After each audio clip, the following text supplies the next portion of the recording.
All right, so here's a quick video going over what we did in class today regarding adding and subtracting fractions. Now, our test is going to be largely over adding and subtracting fractions and decimals, so it's important that we understand how to do this effectively. So, question number 1.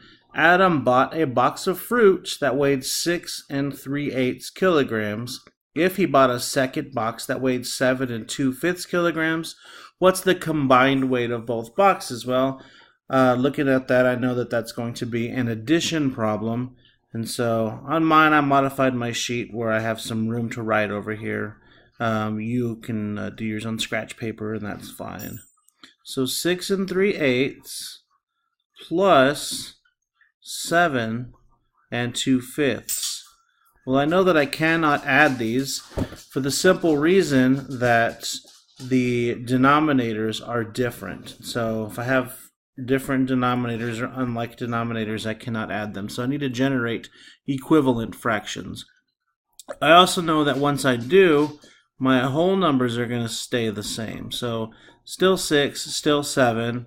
I just have a new denominator. And so I'm looking at my least common multiple of 8 and 5.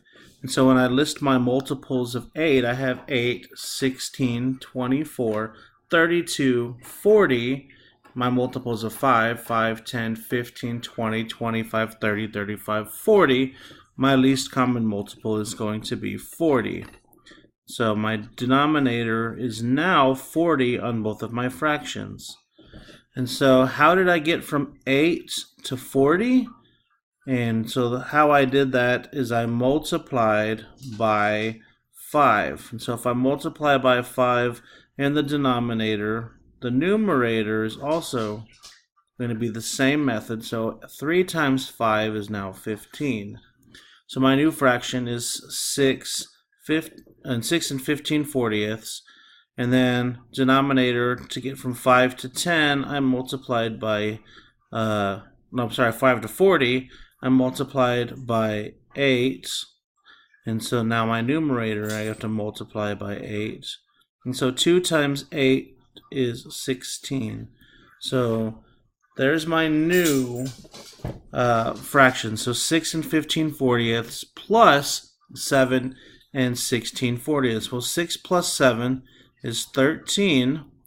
15 plus 16 is going to give me 31, and my denominator stays the same as 40ths. And I look at that. Can I simplify that? Do I have common factors of 31 and 40? And of course I do not. So then there is my answer. Question number 2. Haley's class recycled 5 5/6 boxes of paper in a month. If they recycle another 5 4/5 boxes next month, what's the total amount?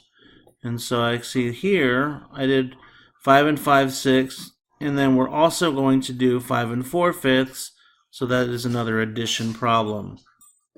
Need to generate some equivalent fractions.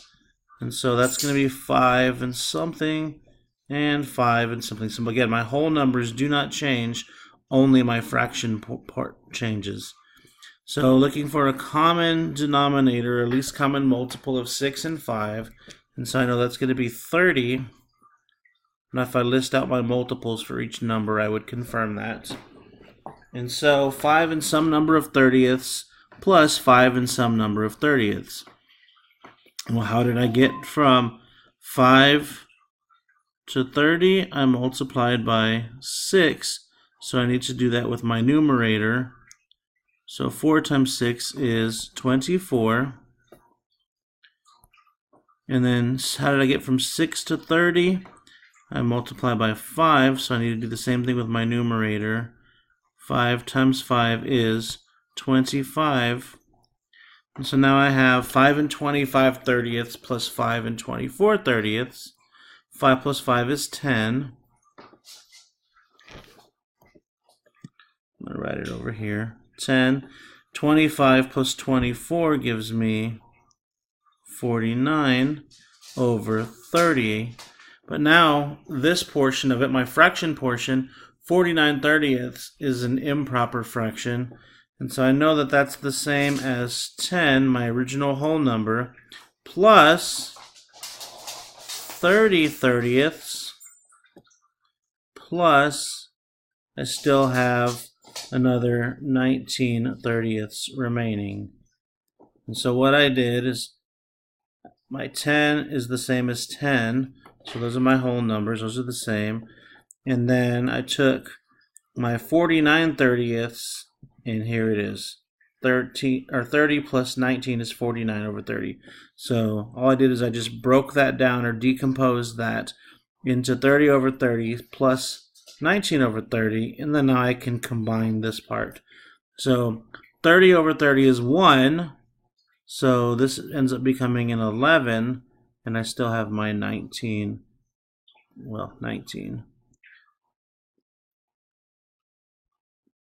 30ths remaining. So 11 and 19/30. Number 3, so let me make some room real quick, and then we'll do number 3. So number 3 says, on Monday, Bianca spent 4 8/9 hours studying. On Tuesday, she spent 3 5/6 hours studying. What is the combined length of time? So if I'm going to combine those 4 8/9, 3 5/6, and what I'm going to end up with is an addition problem. Same as before, I can't add them because I have different denominators. My whole numbers are going to stay the same, 4 and 3, but I'm going to have new fractions. And so my new fraction is going to be, or my new denominator, so I'm looking at 9 and 6 and trying to come up with a common denominator. And so we can list our multiples. So 9 is 9, 18, and I think that might be one. Let's look at 6. 6, 12, 18. Yep, sure enough. So 4 in some number of 18ths and 3 in some number of 18ths. And so how did I get from 9 to 18? Well, I multiplied by 2, so I got to do the same thing to my numerator. So 8 times 2 is 16. And then how did I get from 6 to 18? I multiplied by 3. Have to do that to my numerator. 5 times 3 is 15. And now I can go ahead and add. 4 plus 3 is 7. 16 plus 15, 31 over 18. And again, just like before, I can simplify that. And so that could be the same as 8. And well, we'll take it a step back. So if you can see that and skip that step, that's good. If not, that's okay. 7 plus, I have 18/18. And then I still have a few 18ths left over. So 31 minus 18, and so I'll have 13 remaining. And then I know that 18 over 18 is the same thing as 1. So 7 plus 1 is 8. And then I still have my 13/18 remaining. All right, number 4. Let's scroll just a little bit. Emily walked 5 2/6 miles in the morning and another 3 3/5 miles in the afternoon. What's the total distance she walked? Another addition problem.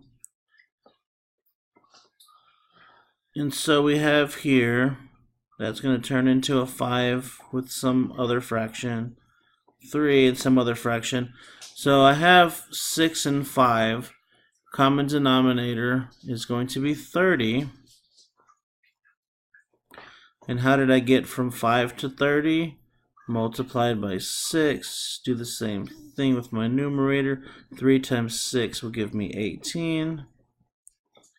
How did I get from 6 to 30? Multiply by 5. Do the same thing with my numerator. 2 times 5 will give me 10. 5 plus 3 is 8. I have 10 plus 18 will give me 28 over 30. But I can still simplify this because 28 and 30 have some common, or have at least one common factor. And so I know they're both even, so I can start there and say, well, that's the same as 8, and half of 28 will give me 14. Half of 30 is 15, and that's as far as I can simplify that. So 8 and 14/15 will give me my simplified answer. Question number 5, and I think this will be the last one that I do for you guys on this page. And hopefully, if I've done half of them with you, you can get the other half. If not, let me know in class and we'll see what we can do. But number 5 says a recipe called for 5 1/8 cup of flour before baking, and another 8 7/9 after. What's the total amount? So if I have some and I'm adding some more, that's going to be an addition problem. So again, my whole numbers are staying the same. I'm only changing my fraction. 8 and 9, looking for a common factor of 8 and 9. So we're going to go with 72. And how did I get from 9 to 72? I multiply by 8. So I got to do the same thing on my numerator. 7 times 8, 56. How did I get from 8 to 72? Multiply by 9. So then I do the same thing with my numerator. And then 1 times 9 will give me 9. Add these together. 5 plus 8 will give me 13. 9 plus 56 will give me 65 over 72. And so now I'm looking at, can I simplify 65 and 72? So I'm looking at my factors of 65 to see what I can do. And so that's 5 times 13. 5 and 13 are both prime, and so I think that's as far as I can go. And neither 5 nor 13 are factors of 72, so it looks like I'm going to stick with this answer. All right, question number 6. George had a box of fruit. He gave away some of it, so that's going to be a subtraction problem. I guess we can do one subtraction since all we've done is addition so far. So 3.5 kilograms gave away 2 5/7. And so how many does he have left? So again, I'm going to need that common denominator. So whole number stays the same. 7 and 2, we'll go with 14. And so how did I get from 2 to 14? Multiply by 7. Multiply by 7 in my numerator. So 3 and 7/14. Denominator, how did I get from 7 to 14? Times 2. 5 times 2 will give me 10. And so now here I have a slight problem, because I cannot do 7/14 minus 10/14. Can't do that. So instead, I have to borrow from my 3. So 3 and 7/14 is the same as 2 and 14/14 plus my 7/14 that I already had. And so if I just lost you, 3, all I'm saying is 3 is the same as 2 plus 14 over 14, which is 1, right? So 2 plus 1 is 3. So all I did is I just decomposed my 3 so that way it matches 2 and 14/14. So now that I've done that, I can regroup and say that this is now 2 and 14 plus 7 is going to give me 21. over 14. So 2 and 21/14. So this number is the same as this number. All I did was just change the way it looks, but it keeps its same value, same identity. So 2 and 21/14 minus this number here, 2 and 10/14.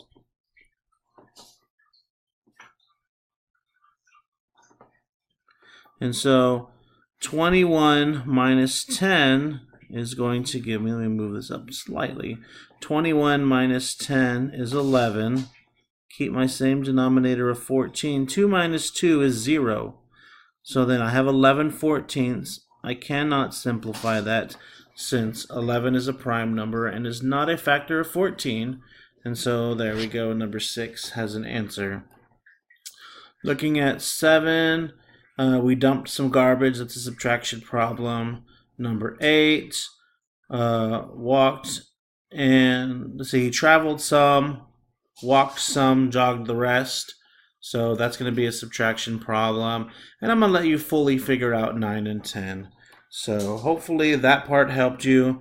And then the backside, I don't really anticipate a lot of problems since most of us are really good at adding and subtracting decimals.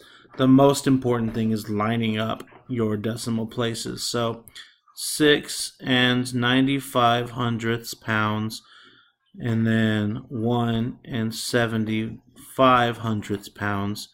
And it says that 6 and 95 were cherry and lime. If 1 and 75/100 were cherry, how many were lime? So now I need a subtraction problem. And so 5 minus 5 will give me 0.